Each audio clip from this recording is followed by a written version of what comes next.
புனித நாட்டிற்கு நாம் பயணம் செய்தோம் என்றால் நிச்சயமாக 4 நாடுகளை நாம் சந்திக்க வேண்டியிருக்கும். அதில் ஒன்று எகிப்தி நாடு. எகிப்து நாட்டிற்கு திருப்பயணம் மேற்கொள்கின்ற பொழுது பல இடங்களுக்கு நம்மை அழைத்துச் செல்வார்கள். அதில் ஒரு முக்கியமான இடம் பப்பிரஸ் செய்கின்ற இடம், ஓலைச்சுவடுகள் செய்யப்படுகின்ற இடம்.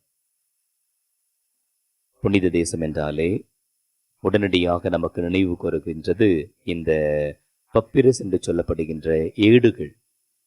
திருவிவிலியம் இதில்தான் எழுதப்பட்டன. இதை பற்றி நாம் நிறைய பேசலாம். ஒரு ஆடு மேய்க்கின்ற சிறுவன் ஆடு மேய்த்து கொண்டிருக்கின்ற பொழுது கல்லை விட்டு விளையாண்டு கொண்டிருக்கின்றான்.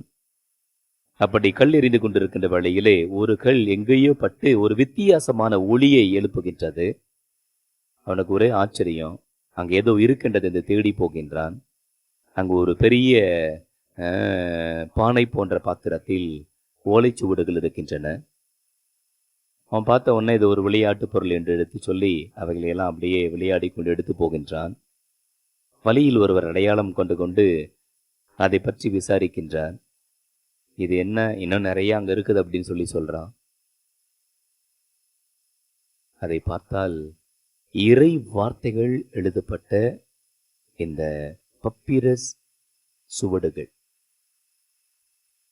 திருவிவிலிய வரலாற்றிலே இது மிகப்பெரிய மாற்றத்தை கொண்டு வந்தது.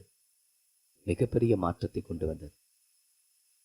அன்பு உறவுகளே, திருவிவிலியத்தினுடைய வரலாற்றில் நிறைய காரியங்களை பற்றி பேசலாம். அதில் முக்கியமானது தொடக்க காலத்தில் இந்த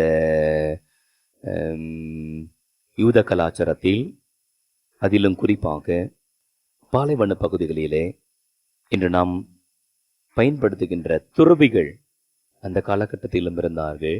அவருடைய முதன்மையான பணி இறை வார்த்தைகளை எழுதுவது.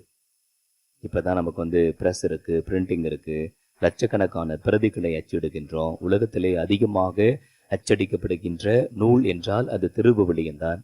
அதிகமாக விற்கப்பட்ட ஒளி மாற்றம் செய்யப்பட்ட, மொழி மாற்றம் செய்யப்பட்ட, டிரான்ஸ்லேட் செய்யப்பட்ட நூல் என்றால் அது திருவிவிலியம்தான் என்று அடுக்கிக் கொண்டே பார்க்கலாம். ஆனால் தொடக்க காலத்தில் அவர்களுக்கு இருந்த ஒரே ஒரு வழி திருவிவிலியத்தை எழுதுவது, இறை வார்த்தையை எழுதுவது. ஏனென்றால் இந்த இறை வார்த்தையினுடைய ஆற்றல், சக்தி, பலம் அவர்கள் அறிந்து வைத்திருந்தார்கள்.